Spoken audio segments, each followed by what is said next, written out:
الحمد للہ رب العالمین والصلاة والسلام علی سید الانبیاء والمرسلین اما بعد فعن عامر الشعبی عن عدی بن حاتم رضی اللہ تعالی عنہ قال لما قدم النبی صلی اللہ علیہ وسلم المدینة وہاجر الیہا جعل یبعث السرایا فلا يزال ابل قوم قد اغارت عليها خيله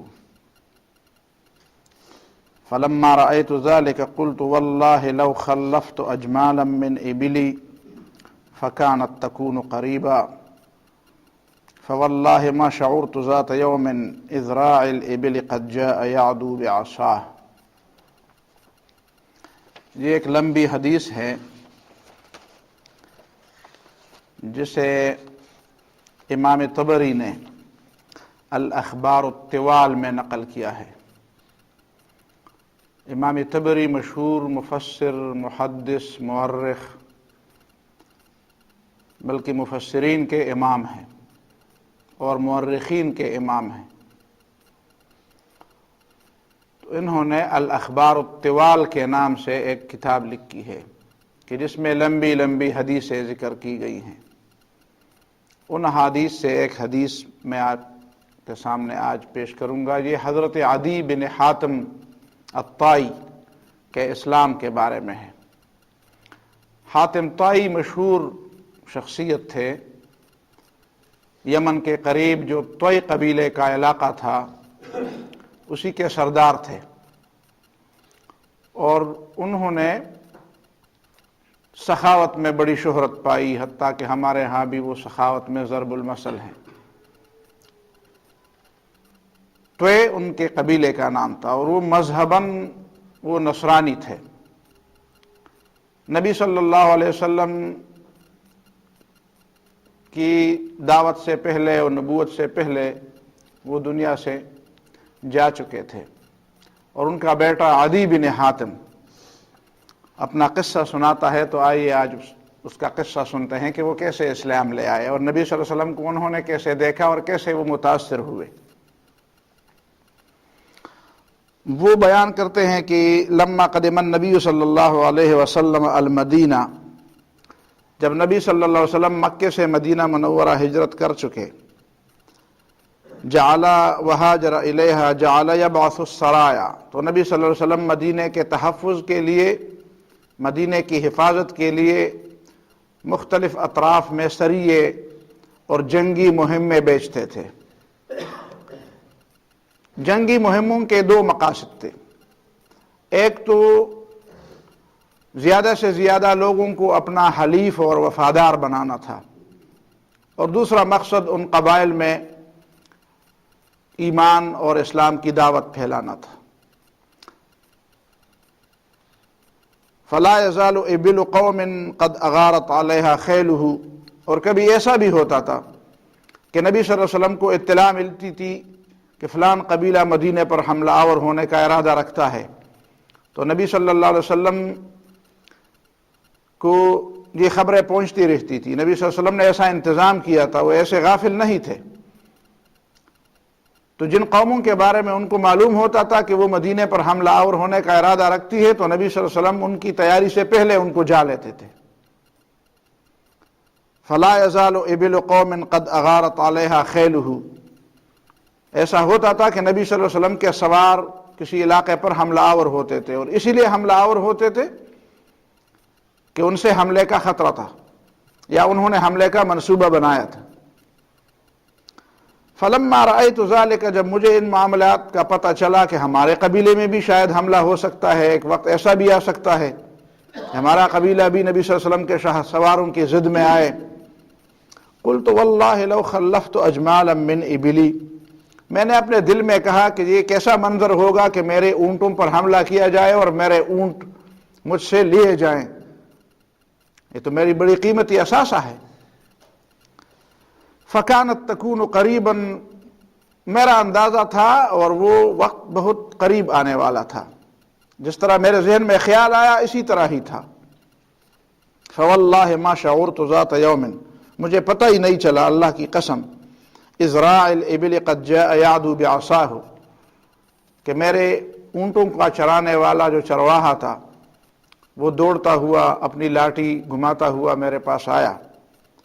قلت ویلک ما لک، میں نے کہا تمہارا بیڑا غرق ہو، جس طرح ویلک غرق شے، خوار شے، کیا ہے تیرے لیے مصیبت ہو، کیا بات ہے؟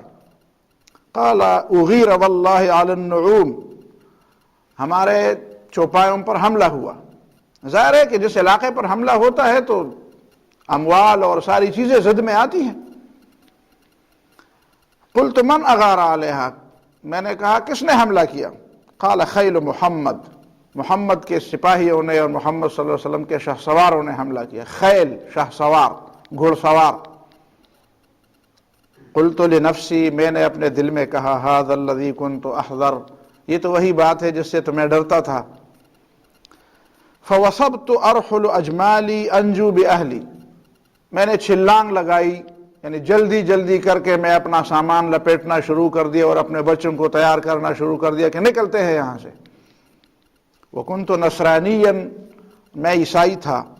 ولی عمۃ، اور میرے گھر میں میرے بیوی بچوں کے علاوہ میری ایک چچی بھی ہوتی تھی، عمہ، پھوپھی، چچی نہیں پھوپھی، باپ کی بہن پھوپھی۔ ایک خالہ ہوتی ہے جو ماں کی بہن ہوتی ہے، پشتوں میں تو ہم دونوں کو ترور کہتے ہیں، آپ کے علاقہ میں ماسی اور ترور کا فرق ہے لیکن ہمارے دوسرے علاقوں میں نہیں ہے۔ پھوپھی وہ بھی تھی۔ فقلت ما ترى يصنع بها، میں نے دل میں کہا کہ میری بوڑھی پھوپھی کو لوگ کیا کریں گے، اس کو یہاں چھوڑ دیں گے، اس کو تو کچھ نہیں کہیں گے، اس لیے میں نے ان کو تیار نہیں کیا اور نہ ان کو ساتھ لے گیا۔ وحملت امراتی، اور میں نے اپنی بیوی بچوں کو ساتھ لے کر میں چل پڑا۔ وجاءتنی عمتی، تو میری پھوپھی میرے پاس آئی۔ فقالت یا عدی اما تتق اللہ ان تنجو بامراتک وتدع عمتک، تو خدا سے نہیں ڈرتا کہ اپنی بیوی کو بچاتا ہے اور اپنی پھوپھی کو چھوڑتا ہے؟ فقلت ما عسى ان يصنعوا بها، میں نے کہا تجھے وہ کیا کریں گے، تجھ پر وہ کیا، تو خادم نہیں بن سکتی کہ تجھے جا کر وہ خادمہ بنائے، بوڑھی عورت ہو، تجھے لے جا کر وہ کیا کریں گے، تجھے کچھ نہیں کہیں گے۔ امرأۃ قد خلی من سنہا، ایسی عورت ہو جو اپنے سالوں سے گزر چکی ہے، جو ان کی طبی عمر ہے وہ پوری کر چکی ہے۔ فمزیت ولم التفت الیہا، اس نے بڑا رویا دھویا لیکن میں نے اس کی پرواہ نہیں کی اور اپنے بچوں کو لے کر چل پڑا۔ حتی وردت الشام، حتیٰ کہ میں شام چلا گیا جو عیسائیوں کا علاقہ تھا اور جن پہ عیسائیوں کی حکومت تھی۔ فانتہیت الی قیصر وہو یومئذ بحمص، میں قیصر کے پاس پہنچا اور قیصر اس زمانے میں حمص میں تھا جو شام کا علاقہ ہے۔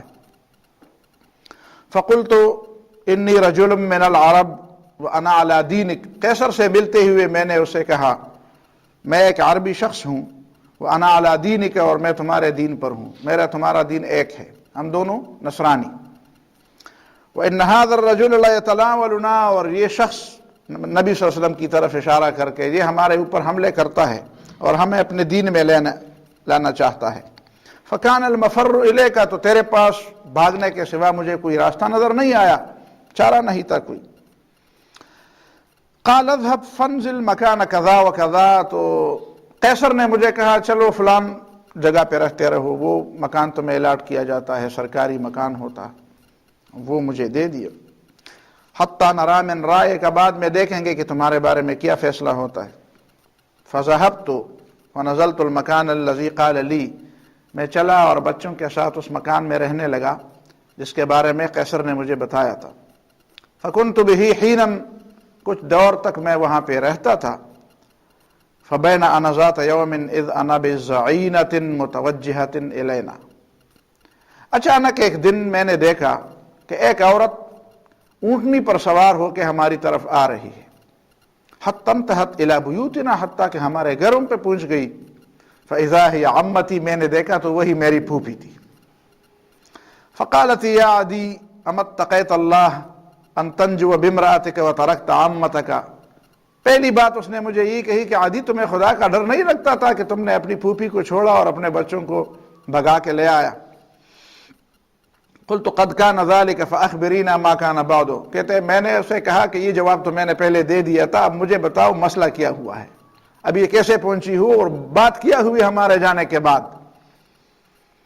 قالت انکم لما انطلقتم اتتنا الخیل، جب تم گھروں سے نکلے تو نبی صلی اللہ علیہ وسلم کے شہسوار ہمارے گھروں میں آ گئے، فصبونا، انہوں نے ہم سب کو قیدی بنا لیا، وذهب بی فی السبی، اور مجھے بھی قیدیوں میں لے گئے، حتی انتہیت الی المدینہ، حتیٰ کہ ہم مدینہ منورہ پہنچے، وکننا فی ناحیۃ من المسجد، مسجد کے قریب ہمارے لیے ایک کیمپ بنایا گیا تھا، ہم اس میں رہتی تھی خواتین۔ فمر علینا رسول اللہ صلی اللہ علیہ وسلم عند القائلہ، دوپہر کے وقت، دوپہر کے آرام کے وقت، قائلہ جب دوپہر کو سونے کا وقت ہوتا ہے، قیلولے کا وقت ہو، دوپہر کے قیلولے کے وقت نبی صلی اللہ علیہ وسلم ہمارے پاس سے گزرے، وخلفہ رجل یتبعہ، اور نبی صلی اللہ علیہ وسلم کے پیچھے ایک دوسرا آدمی جا رہا تھا، وہ علی بن ابی طالب، وہ علی بن ابی طالب تھے۔ فأومأ إلي ذلك الرجل أن كلميه، تو اس شخص نے مجھے خفیہ طور پر اشارہ کیا کہ بات کرو اپنی، اشارے میں مجھے کہا کہ نبی صلی اللہ علیہ وسلم سے اپنی بات کرو۔ فہتفت به، تو میں نے اونچی آواز سے بات کی، فقلت یا رسول اللہ، میں نے کہا اللہ کے رسول صلی اللہ علیہ وسلم، ہلک الولد، ہمارے بچے تباہ ہو گئے، وغاب الوافد، ہمارے میزبان غائب ہو گئے، فمن علی من اللہ علیک، اب تمہارے خلاف میرا سہارا کون سا ہوگا؟ تم نے تو مجھے قیدی بنا لیا ہے، میرا سہارا کون سا ہوگا؟ فقال رسول اللہ صلی اللہ علیہ وسلم ومن وافدک، نبی صلی اللہ علیہ وسلم نے مجھے کہا، فرمایا ومن وافدک، تمہارا میزبان اور سہارا کون تھا؟ فقلت عدی بن حاتم، میں نے کہا عدی، حاتم کا بیٹا۔ قال الذی فر من اللہ ورسولہ، وہ عدی کا بیٹا جو اللہ اور رسول سے بھاگ گیا ہے، اسے چاہیے تھا کہ وہ ایمان لے آتا اور بھاگ گیا۔ بس یہ بات کی، ثم مضى ولم يلتفت الی، اپنے راستے پر چلا اور مجھے دیکھا بھی نہیں، حتی کان الغد، صبح ہو گئی، دوسرا دن آیا، فمر بی نحو تلک الساعہ، اسی وقت پھر یہ دونوں میرے قریب سے گزرے، وخلفہ ذلک الرجل، اور وہی شخص علی بن ابی طالب ان کے پیچھے تھے، فاومأ الی ان کلمہ، پھر اس نے مجھے اشارہ کیا بات کرو، اپنی بات کرو، فہتفت به، پھر میں نے اونچی آواز میں بات کی، فقلت یا رسول اللہ، اے اللہ کے رسول صلی اللہ علیہ وسلم، ہلک الولد، اولاد تباہ ہوئی، وغاب الوافد، سہارے ختم ہو گئے، فمن علی من اللہ علیک، اللہ کے بغیر میرا آپ کے خلاف کوئی سہارا نہیں ہے، میرا سہارا کون بنے گا؟ قال ومن وافدک، تمہارا سہارا کون تھا؟ قلت عدی بن حاتم الطائی، عدی بن حاتم جو طی قبیلے کا سردار ہے، اس کا بیٹا۔ قال الذی فر من اللہ ورسولہ، وہی جو اللہ اور رسول سے بھاگا ہوا ہے۔ ولم یلتفت الی، پھر میری طرف دیکھا نہیں۔ فلما کان اليوم الثالث، جب تیسرا دن ہوا، نحو من تلک الساعۃ، اسی وقت کے قریب جس میں یہ دو دن نبی صلی اللہ علیہ وسلم میرے پاس سے گزرتے تھے، مر وخلفہ ذاک یعنی علی، پھر نبی صلی اللہ علیہ وسلم گزرے اور ان کے پیچھے وہی آدمی حضرت علی تھے۔ فاومأ ان کلمہ، پھر اس نے مجھے کہا، اشارہ سے کہا بات کرو اپنی۔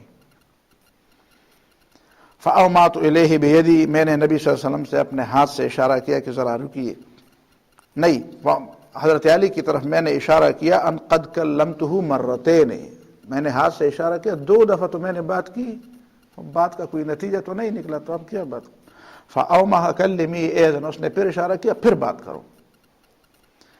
فہتفت به، پھر میں نے بڑی اونچی آواز سے بات کی، فقلت یا رسول اللہ ہلک الولد، اولاد تباہ ہوئی، وغاب الوافد، سہارے ختم ہوئے، فمن علی من اللہ علیک، اب اللہ کی اس دنیا میں آپ کے خلاف میرا سہارا کون بنے گا؟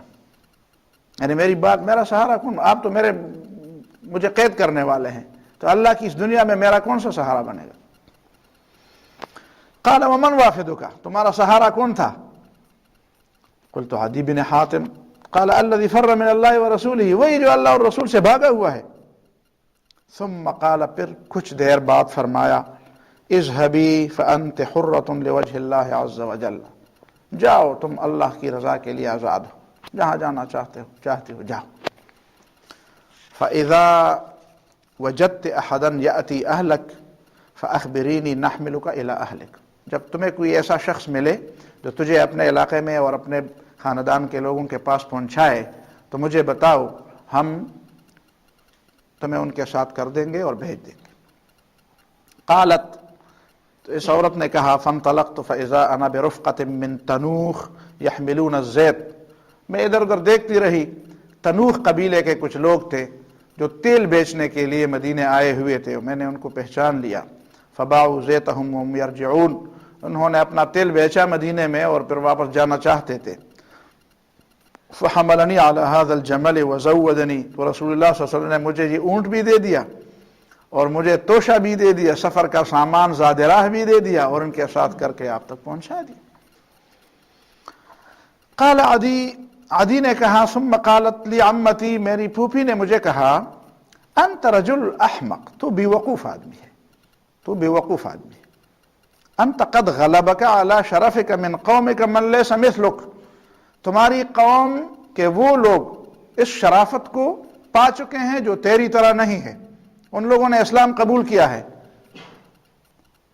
اور ان کی شرافت اور عزت، خاندانی مقام تمہاری طرح نہیں ہے، اور وہ لوگ تم سے آگے چلے گئے ہیں، تو بڑا بے وقوف ہے کہ تم اسلام سے بھاگ رہا ہے۔ انت ایت ھذا الرجل فخذ بنصیبک، جاؤ اس شخص کے پاس اور اسلام میں سے اپنا حصہ لے لو، جاؤ وہاں پہ اپنا مقام پیدا کرو۔ فقلت وانہ لقد نصحت لی عمتی، میں نے دل میں کہا واقعی میری پھوپھی نے تو میری بڑی خیر خواہی کی، مجھے نصیحت کی، خیر خواہی کی۔ فواللہ لو اتیت ھذا الرجل، اللہ کی قسم اگر میں نبی صلی اللہ علیہ وسلم کے پاس جاؤں، فإن رأيت ما يسرني أخذت، اگر مجھے وہ چیز مل گئی جو میرے دل کو موہ لیتی ہے اور میرے دل چاہتا ہے، میرے دل کو پسند لگتی ہے، تو میں مان لوں گا بات۔ وإن رأيت غير ذلك ورجعت، اگر میرے دل کو بات نہیں لگی تو واپس آ جاؤں گا، تو بہانہ کر کے واپس آ جاؤں گا۔ وكنت أظن بديني، یہ بات میں نے اس لیے کی کہ میں اپنے دین کے معاملے میں بڑا سخت تھا، نصرانیت اور عیسائیت کے معاملے میں بڑا مضبوط تھا، میں ویسے اس کو چھوڑنے کا ارادہ میرا نہیں تھا۔ فأتيت حتى وصلت المدینہ، میں نے بھی رخت سفر باندھا حتیٰ کہ میں مدینہ پہنچا۔ فی غیر جوار، اور کسی کی پناہ لیے بغیر، ظاہر ہے کہ مجھے تو کسی کی پناہ میں جانا چاہیے تھا کہ مجھے کچھ کہا نہ جائے، لیکن میں نے کسی پناہ لیے بغیر مدینہ منورہ میں پہنچا۔ فانتہیت الی المسجد، سیدھا میں مسجد پہنچ گیا۔ فلما انتہیت فاذا انا فیہ بحلقۃ عظیمۃ، میں نے دیکھا بہت بڑا حلقہ بنا ہوا ہے، بہت سے لوگ جمع ہیں۔ ولم اکن قط فی قوم الا عرفت، اور میں تو جب بھی کسی لوگوں کے جھرمٹ میں ہوتا ہوں تو میں پہچانا جاتا ہوں، لوگ مجھے، اور وہاں پہ زیادہ لوگ تھے تو مجھے یہ بھی خطرہ تھا کہ لوگ مجھے تو پہچانیں گے تو صحیح۔ فلما انتہیت الی الحلقۃ سلمت، جب میں اس حلقے کے قریب پہنچا تو میں نے السلام علیکم کہا۔ فقال لی رسول اللہ صلی اللہ علیہ وسلم، تو نبی صلی اللہ علیہ وسلم نے مجھے دیکھ کے کہا، من انت، تو کون ہے؟ قلت انا عدی بن حاتم الطائی، میں نے کہا میں عدی بن حاتم طائی ہوں، پہچانتے تو تھے مجھے۔ وكان اعجب شيء اليه ان يسلم عليه اشراف العرب ورؤوسهم، نبی صلی اللہ علیہ وسلم کو یہ بات بڑی پسند ہوتی تھی کہ عرب کے سردار نبی صلی اللہ علیہ وسلم کے پاس آئیں اور السلام علیکم سے کلام کے ابتدا کریں، اس لیے کہ عرب سردار عام طور پر صباح الخیر، مساء الخیر، جس طرح ہمیں گڈ مارننگ اور گڈ ایوننگ کہتے ہیں، اسی طرح ان کے ہاں صباح الخیر مساء الخیر ہوا کرتا تھا۔ تو نبی صلی اللہ علیہ وسلم السلام علیکم سے بڑا خوش ہوتے تھے کہ چلو کم از کم اس شخص میں ایک خیر اور ایک بھلائی کا اشارہ تو ملتا ہے۔ فوثب من الحلقۃ، اچانک نبی صلی اللہ علیہ وسلم اس حلقے سے میں سے اٹھے میری طرف۔ فاخذ بیدی، میرے ہاتھ کو پکڑا، فوجہ بی الی منزلہ، اور مجھے اپنے گھر کی طرف لے گئے، بس حلقے کو چھوڑ کر مجھے اپنے گھر کی طرف، میرا ہاتھ پکڑ کے مجھے اپنے گھر کی طرف لے گئے، یعنی میری اہمیت اور میرے مقام کا لحاظ کرتے ہوئے مجھے الگ کر دیا۔ اپنے گھر کی طرف. فبینہ ہوا یمشی معی، اسی حالت میں جب نبی صلی اللہ علیہ وسلم میرے ساتھ جا رہے تھے، اذ نادتہ امرأۃ وغلام معہا، ایک عورت نے جس کے پاس ایک چھوٹا بچہ تھا نبی صلی اللہ علیہ وسلم کو آواز دی. اب وہ میرے ساتھ جا رہے ہیں اور اتنے میں اچانک ایک عورت نے جس کے پاس ایک چھوٹا بچہ تھا اس نے نبی صلی اللہ علیہ وسلم کو آواز دی، یا رسول اللہ، بس اتنا کہا، یا رسول اللہ ان لنا الیک حاجہ، اے اللہ کے رسول ہمیں آپ کی ضرورت ہے، ہمیں آپ سے بات کرنے کی ضرورت ہے. فخلوا به قائما معهما فخلا به قائما معهما، نبی صلی اللہ علیہ وسلم ان کے ساتھ الگ ہو گئے اور کھڑے رہے. وہ بھی دونوں کھڑے تھے، نبی صلی اللہ علیہ وسلم ان کی بات سننے کے لیے کھڑے رہے راستے میں. حتیٰ اویت لہ من طول القیام، حتیٰ کہ میں ایک جگہ بیٹھ گیا، اس لیے کہ وہ بہت زیادہ دیر تک کھڑے رہے. ان کی باتیں بڑے لمبی ہوتی، لمبی باتیں انہوں نے، اس عورت نے بڑی لمبی بات کی. قلت فی نفسی، جب میں نے دیکھا کہ نبی صلی اللہ علیہ وسلم نے ان کے ساتھ بڑا وقت لے لیا تو میں نے اپنے دل میں کہا، اشہد انک بریء من دینی و دین النعمان ابن المنذر، میں اس بات کی گواہی دیتا ہوں کہ تو میرے دین اور میرے باپ دادا نعمان ابن منذر کے دین سے بری ہے، یعنی اس دین کے اندر جو خامیہ ہے وہ خامی تمہارے دین کے اندر نہیں ہے، تمہارا دین ہمارے دین سے بہت بلند ہے. اتنا بڑا آدمی اور ایک عورت اور ایک بچے کے ساتھ اتنی دیر تک کھڑا رہتا ہے، اور ایک سردار کو چھوڑ کر، اور جب وہ کہتی ہے کہ مجھے ضرورت ہے تو اس کی ضرورت کو پوری کرنے کے لیے اتنی دیر ایک اتنا عظیم آدمی کھڑا رہتا ہے. میرا دل نے گواہی دی. وَأَنَّكَ لَوْ كُنْتَ مَلِكًا، اور دل میں نے کہا کہ اے محمد صلی اللہ علیہ وسلم، اگر تو بادشاہ ہوتا، جس طرح دنیا کے بادشاہ بادشاہی کے لیے لڑتے ہیں اور حملے کرتے ہیں اور لوگوں کے زمینوں پر قبضے کرتے ہیں، اگر تو اس طرح بادشاہ ہوتا، لم یقم معہ صبی وامرأۃ طول ما رأى، بادشاہ کے ساتھ نہ عورت اور نہ اتنے کے چھوٹے بچے اتنے دیر تک نہیں کھڑے رہتے. یہ بادشاہ کی شان نہیں ہوتی، یہ بہت بڑی شان ہے، بادشاہوں سے بڑھ کر کوئی شان ہے. فقذف اللہ فی قلبی لہ حبا، اب اس سوچ نے، اس فکر نے، جو میرے دل نے میرے ساتھ بات کی اور میں نے دیکھا، اس بات نے میرے دل میں نبی صلی اللہ علیہ وسلم کی محبت ڈال دی. بس میرے دل میں نبی صلی اللہ علیہ وسلم کے ساتھ محبت پیدا ہو گئی. حتی انتہیت الی منزلہ، حتیٰ کہ میں نبی صلی اللہ علیہ وسلم کے گھر کے قریب پہنچا. فالقى الی وسادۃ، اب جب گھر پہنچے تو نبی صلی اللہ علیہ وسلم نے مجھے ایک تکیہ پھینک دیا، ایک تکیہ میرے قریب رکھ دیا. حشوہا لیف، جس میں کھجور کی کھال بری ہوئی تھی، چھال بری ہوئی تھی. چھال یا کھال اصل میں اس کا صحیح درست ترجمہ تو نہیں، اردو میں اس کا کوئی اور ترجمہ نہیں ہے. لیف ان تاروں جیسی چیزوں کو کہتے ہیں جو کبھی کبھی جنگلوں میں ہم جو جنگلی درخت ہوتے ہیں ان سے بھی کچھ اس طرح کے پتے، ایک پتے ہوتے ہیں، ایک بالکل تار جس طرح چیزیں ہوتے ہیں جس کو پشتو میں بر کہتے ہیں، بر. ان چیزوں کو بھر کے ایک تکیہ بنایا تھا، چمڑے کا تکیہ تھا، اور اس میں روئی کی بجائے یا دوسرے اون کی بجائے جو نرم چیز ہوتی ہے، ایک سخت چیز بری ہوئی ہوتی ہے جو عام طور پر جس سے لوگ جھاڑو بناتے ہیں یا ادھر ادھر کی چیزیں بناتے ہیں، وہ بری ہوئی تھی. یعنی کوئی آرام دہ وہ نہیں تھی، کیا کہتے ہیں، تکیہ نہیں تھا، کوئی آرام دہ تکیہ نہیں تھا، بس ایک چیز تھی، تکیے کی شکل کی ایک چیز تھی. وہ بھی نبی صلی اللہ علیہ وسلم نے میری طرف رکھ دی. وقعدہ ہوا علی الارض، اور نبی صلی اللہ علیہ وسلم سادہ زمین پر بیٹھ گئے. مہمان کا لحاظ کر کے مجھے وہ تکیہ دے دیا اور خود زمین پر بیٹھ گئے. فقلت فی نفسی، میں نے پھر اپنے دل میں کہا، وہذا، اچھا یہ میرے دل میں تو وہ بڑی بات تھی، وہذا یہ بات بھی ہے، دیکھیں یہ میں دیکھ رہا ہوں، یہ بھی میں دیکھ رہا ہوں کہ ایسی شان بھی ہے، ایسا مقام بھی ہے.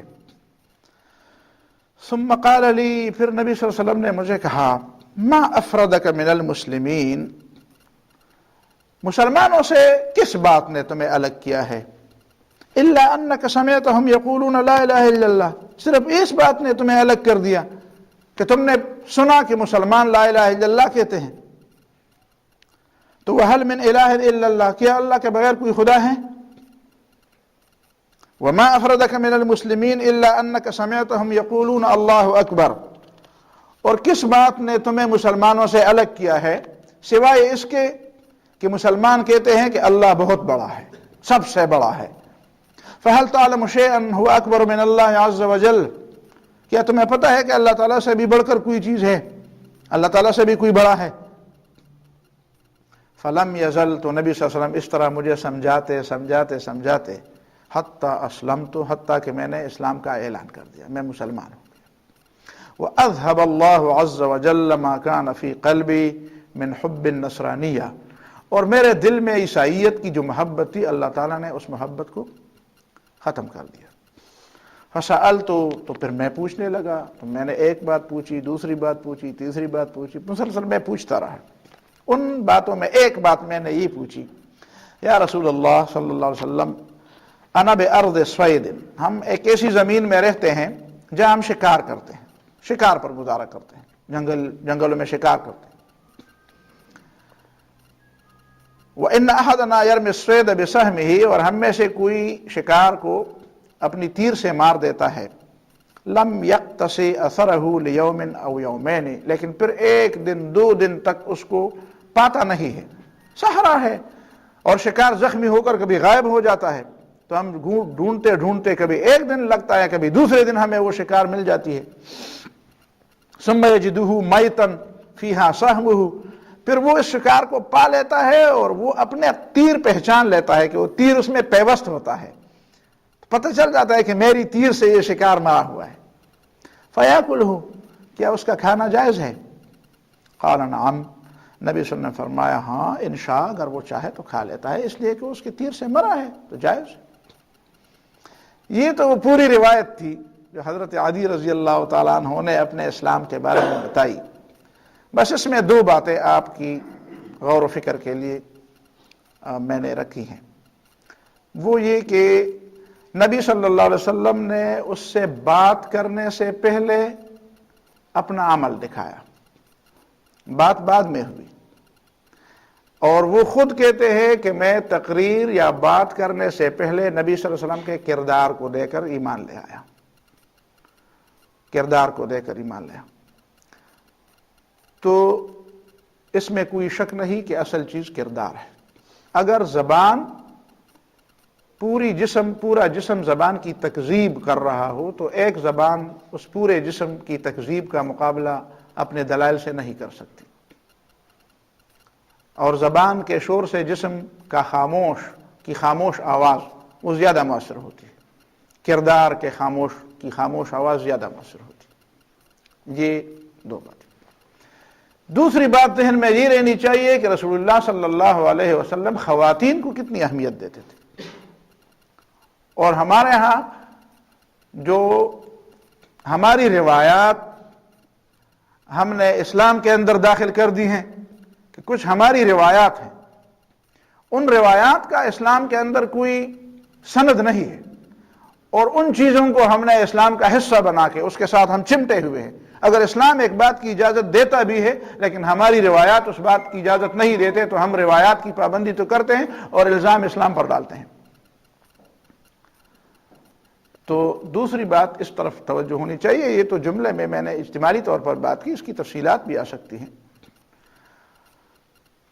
تو یہ دونوں باتیں، ایک عدی بن حاتم کی پھوپھی کا کردار دیکھے کہ اس نے اپنے بھتیجے کو کیسے اسلام کا راستہ دکھایا، اور وہ کیسے اس نے تصویر کشی کی کہ حضرت علی رضی اللہ تعالیٰ عنہ مجھے کہتے ہیں، اور نبی صلی اللہ علیہ وسلم کی زبان سے کوئی سخت بات بھی نہیں، ایک دفعہ بات کرتے ہیں پھر خاموش ہوئے، پھر کل بات کرتے ہیں۔ حضرت علی رضی اللہ عنہ کو پتہ تھا کہ دوسری تیسری دفعہ بات ہوگی تو پھر بات بن جائے گی۔ اور اس کے بعد نبی صلی اللہ علیہ وسلم کا دوسرا کردار جو مہمان نوازی کا کردار تھا، وہ دوسری چیز تھی جس نے بالکل اس دعوت کے لیے فضا سازگار بنا دی۔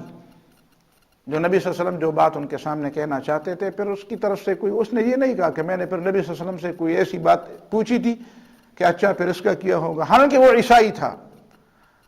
اگر وہ چاہتا تو وہ نبی صلی اللہ علیہ وسلم سے خدا ایک ہے کہ تین ہے کے بارے میں کئی سوالات، جس طرح یمامہ اور دوسرے لوگوں نے، نجران کے وفد نے 3 دن تک نبی صلی اللہ علیہ وسلم کے ساتھ بحث کی، وہ بحث اس نے نہیں کی۔ اس کا مطلب یہ ہے کہ بحث کا بہت زیادہ حصہ کردار کے دلیل سے یا کردار کی سند سے اور کردار کی قوت سے، بحث کا زیادہ حصہ آپ جیت سکتے ہیں اگر کردار ہو۔ اور آخری بات کہ شکار کے بارے میں نبی صلی اللہ علیہ وسلم سے پوچھا، تو اس سے یہ نتیجہ لینا چاہیے کہ عدی بن حاتم رضی اللہ تعالیٰ عنہ بھی اس بات کو سمجھ چکے تھے کہ اسلام لانے کے بعد حلال کھانا اور حلال طیب کا حصول یہ بہت زیادہ ضروری ہے۔ وہ سمجھ چکے تھے کہ ایک دین کو چھوڑ کر جس میں حرام و حلال کی تمیز نہیں تھی، میں نے جس دین کو اختیار کیا اس میں حرام حلال کی بات کو بڑی اہمیت حاصل ہے۔ تو اس نے شکار کے بارے میں نبی صلی اللہ علیہ وسلم سے بالخصوص پوچھا کہ ایسا نہ ہو کہ ہم اسلام لانے کے بعد حرام کھانے میں اور حرام کے کمانے میں ملوث ہوں۔ تو پھر اسلام لانے کے بعد زندگی میں جو تبدیلی ہوتی ہے، اور خاص کر حلال کھانے سے انسان کو جو لذت اور عبادت میں جو مزہ ہوتا ہے، اور حرام کھانے سے انسان پر نیکی کے جو دروازے بند ہوتے ہیں، ان سے بچا جائے۔ بس یہی باتیں میں نے اس وقت آپ کے سامنے اس حدیث کے تناظر میں رکھ دی۔ اللہ تعالیٰ مجھے اور آپ کو سمجھ اور عمل کی توفیق عطا فرمائے۔ اقول قولی ھذا واستغفر اللہ لی ولکم ولسائر المسلمین فاستغفروہ انہ هو الغفور الرحیم۔ اللہم